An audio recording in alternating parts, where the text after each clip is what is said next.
Hello students, how are you. आज मैं आपके लिए जो टॉपिक लेके आई हूँ वो है संज्ञा। संज्ञा अपनी स्कूल कॉलेज के अलावा कंपटीशन एग्जाम में भी काम आने वाली चीज़ है, क्योंकि कंपटीशन एग्जाम में भी क्वेश्चन पूछे जाते हैं। जैसे आपके सामने चार ऑप्शन आएंगे, चार में से एक संज्ञा नहीं रहेगा, तीन संज्ञा रहेंगी, तो क्वेश्चन पूछ लिया जाएगा इसमें से संज्ञा कौन सी नहीं है, या फिर उसमें से तीन संज्ञा नहीं है और एक संज्ञा है, तो क्वेश्चन पूछ लिया जाएगा कि इसमें से संज्ञा कौन सी है। तो ऐसे क्वेश्चन आपके कंपटीशन एग्जाम में भी आते हैं। तो ये संज्ञा का जो टॉपिक है बहुत ही इंपॉर्टेंट है और इसको सीखने का एक सिंपल तरीका मैं आपके सामने लेके आई हूँ। संज्ञा, तो सबसे पहले संज्ञा होती क्या है, संज्ञा का अर्थ क्या होता है, उस चीज पे हमें ध्यान देना है। तो संज्ञा का अर्थ होता है किसी का भी नाम। कोई भी चीज होती है, जो भी दुनिया में चीज बनी है उसका कोई ना कोई नाम होता है। जैसे व्यक्ति है तो व्यक्ति का नाम होता है राम, श्याम, मोहन, सीता, गीता। वस्तु, वस्तु कोई भी चीज होती है, कुर्सी, टेबल, बेड, पंखा, बोर्ड, दीवार, यानी कि जितनी भी चीजें हैं सबका नाम है। उसके अलावा स्थान, स्थान यानी जगह, तो जगह का भी नाम होता है। जैसे हम शहर के नाम आते हैं, जैसे जयपुर, अलवर, अजमेर, जोधपुर इत्यादि। गुण, गुण यानी कि मानव के अंदर अच्छे गुण भी होते हैं, बुरे गुण भी होते हैं। तो गुण अवगुण दोनों चीजें, जैसे अच्छाई, बुराई, ईमानदारी, बेईमानी, जो भी है वो सारे गुण के अंदर आते हैं। इसके अलावा भाव, भाव यानी कि जो हमारे इमोशंस होते हैं, हम जो फील करते हैं वो भाव, जैसे रामत्व, ममत्व, और इसके अलावा जैसे प्रेम, घृणा, नफरत, ये सारी चीजें संज्ञा के अंदर आती है। अब हम इसको खोलकर बताएंगे। ये तो थी हमारी परिभाषा, किसी व्यक्ति, वस्तु, स्थान, प्राणी, गुण या भाव के नाम को हम संज्ञा कहते हैं। अब मैं इसको खोल के बता रही हूँ कि व्यक्ति का नाम कैसे। तो सबसे पहले हम लेते हैं व्यक्ति। व्यक्ति में जैसे राम, मोहन, श्याम, ये किसी लेडीज का नाम, जैसे सीता,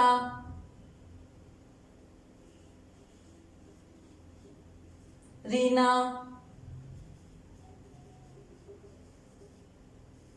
इत्यादि, यानी कि और भी कुछ आ सकते हैं। अब आता है हमारे पास में एक टॉपिक और वस्तु। वस्तु में क्या क्या होता है, वस्तु में जैसे आपका पेन होता है लिखने का, ठीक है, आपका फोन, मोबाइल फोन, या फिर गिलास,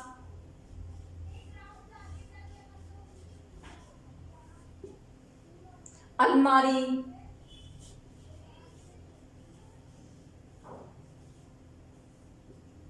ठीक है। उसके अलावा रबर,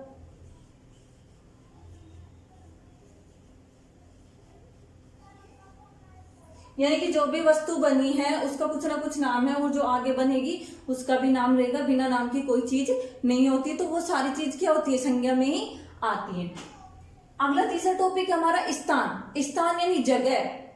जैसे मैं जयपुर जा रही हूं या आप अलवर जा रहे हैं, ठीक है, तो उसमें क्या जगह का नाम आ रहा है, तो वो क्या है, संज्ञा है। तो स्थान में जैसे किसी भी शहर का नाम,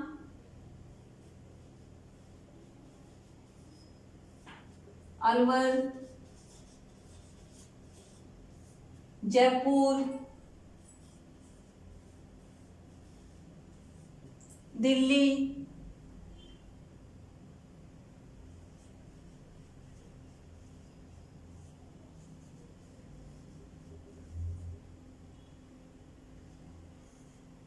आगरा, इसके अलावा और भी कुछ इत्यादि, ठीक है। गुण, गुण में मैंने बताया था, गुण में गुण, अच्छे गुण भी आते हैं, बुरे गुण भी, यानी कि गुण और अवगुण। अब पहले अच्छे गुण की बात कर लेते हैं, जैसे ईमानदारी,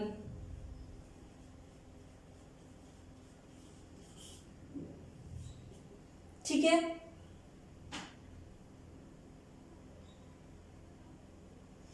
ईमानदारी,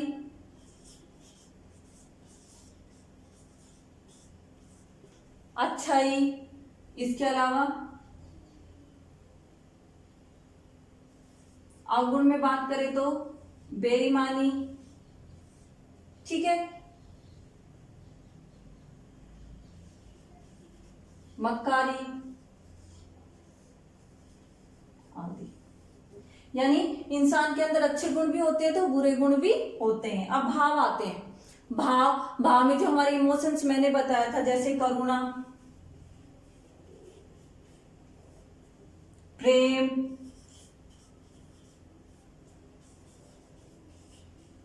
घृणा,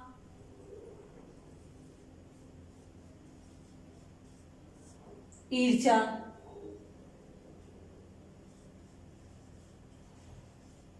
नफरत इत्यादि। तो अगर ये चीज हमें समझ में आ गई कि क्या चीज क्या होती है, इसके अलावा हमारे पास में एक प्राणी में क्या आता है, प्राणी में आता है जैसे जानवर, मनुष्य,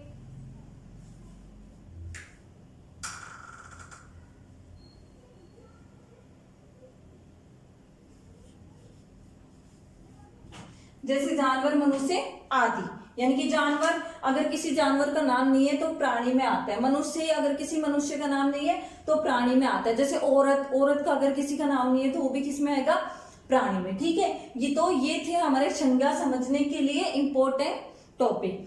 आप इन टॉपिक को ऐसे समझना है कि जो संज्ञा के प्रकार है उसमें से कौन सा टॉपिक किस संज्ञा में आता है, इनमें से कौन सी चीज कौन सी संज्ञा में है, वो मैं आपको समझा रही हूँ। तब तक तो ये आपके हमारे लिए था परिभाषा, और ये थे इसके जो पार्ट थे कि संज्ञा में क्या क्या चीजें आती है, वो सारी चीजें।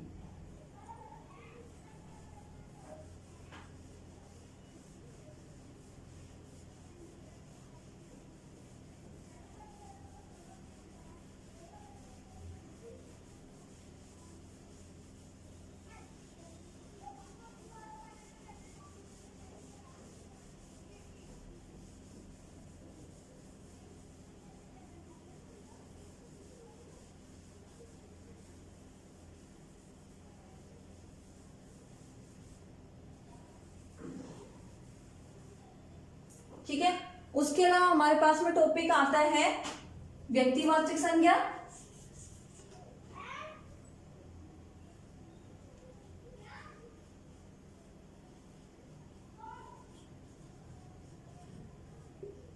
संज्ञा के प्रकार में सबसे पहले आता है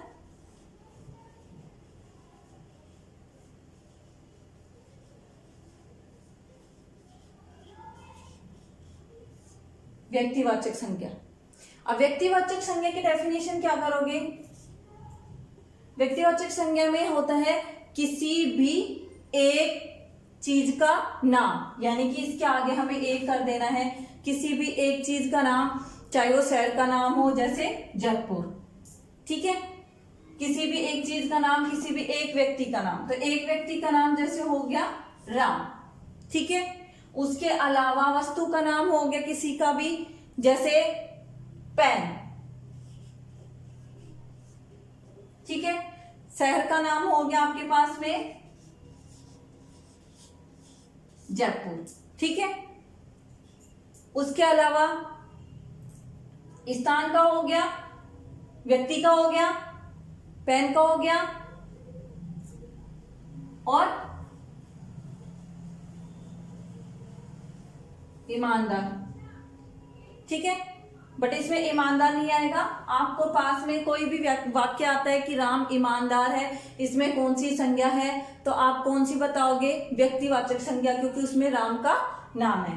तो ये थी व्यक्तिवाचक, यानी कि इसमें एक ही चीज का बोध होगा, यानी कि राम है तो वो सिंगल है, पेन है तो सिंगल है, जयपुर है तो सिंगल है, ठीक है। इसके अलावा अलवर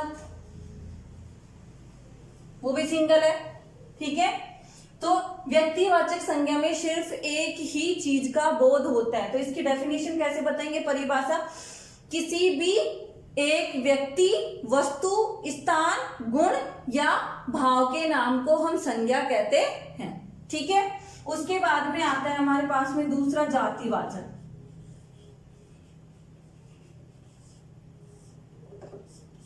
जातिवाचक। जातिवाचक में क्या आएगा?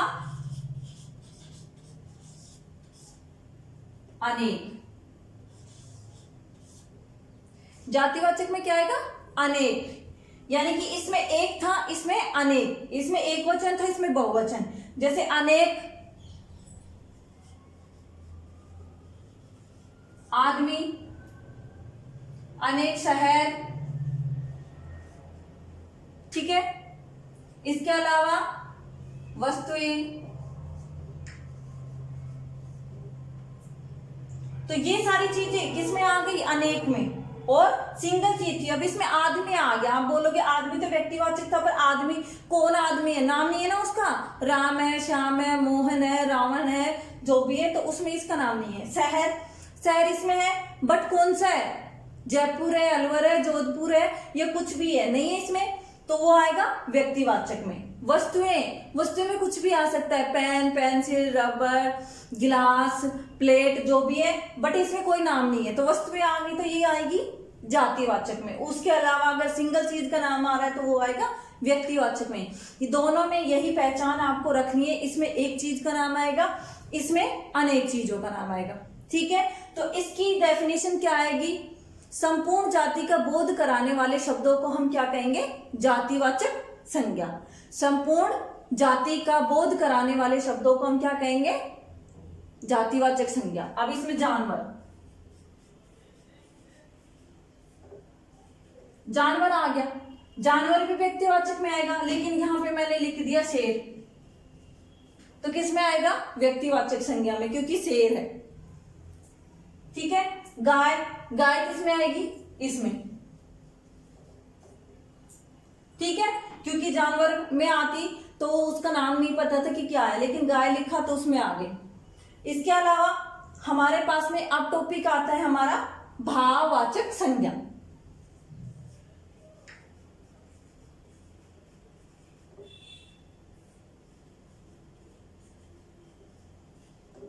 भाववाचक संज्ञा में मैंने आपको बताया था प्रेम, घृणा, नफरत, ठीक है।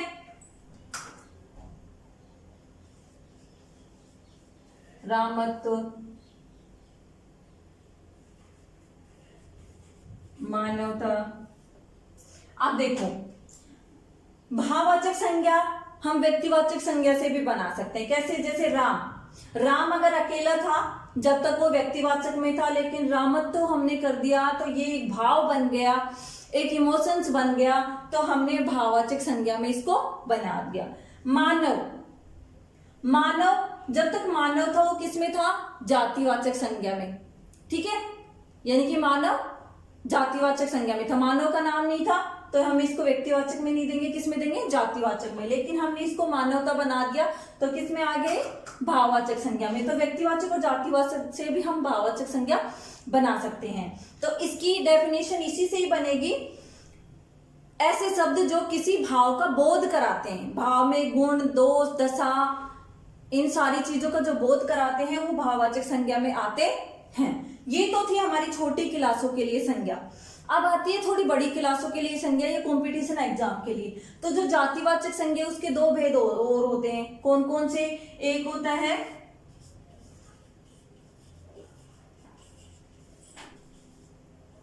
द्रव्यवाचक और दूसरा होता है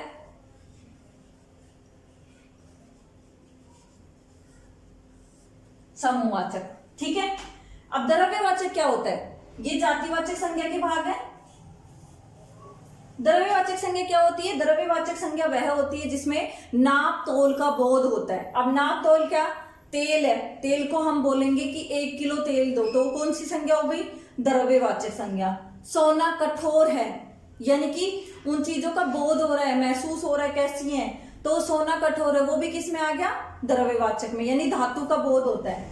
दूसरा, 1 गिलास पानी दो, कौन सी संज्ञा है? तो वो भी द्रव्यवाचक में। इसके अलावा समूहवाचक, समूहवाचक में क्या होता है? समूह, नाम से ही पता लग रहा है, यानी कि किसी झुंड का बोध कराना, बहुत सारी भीड़ का बोध कराना, समूह का बोध कराना। तो इनके एग्जाम्पल क्या आएंगे? सेना है, सेना एक आदमी से नहीं बनती, काफी सारे लोग होते हैं। प्रजा है, प्रजा एक आदमी से नहीं बनती, काफी सारे लोग होते हैं। या फिर मेला, मेला एक आदमी से नहीं लगता, उसमें भी काफी सारे लोग रहते हैं।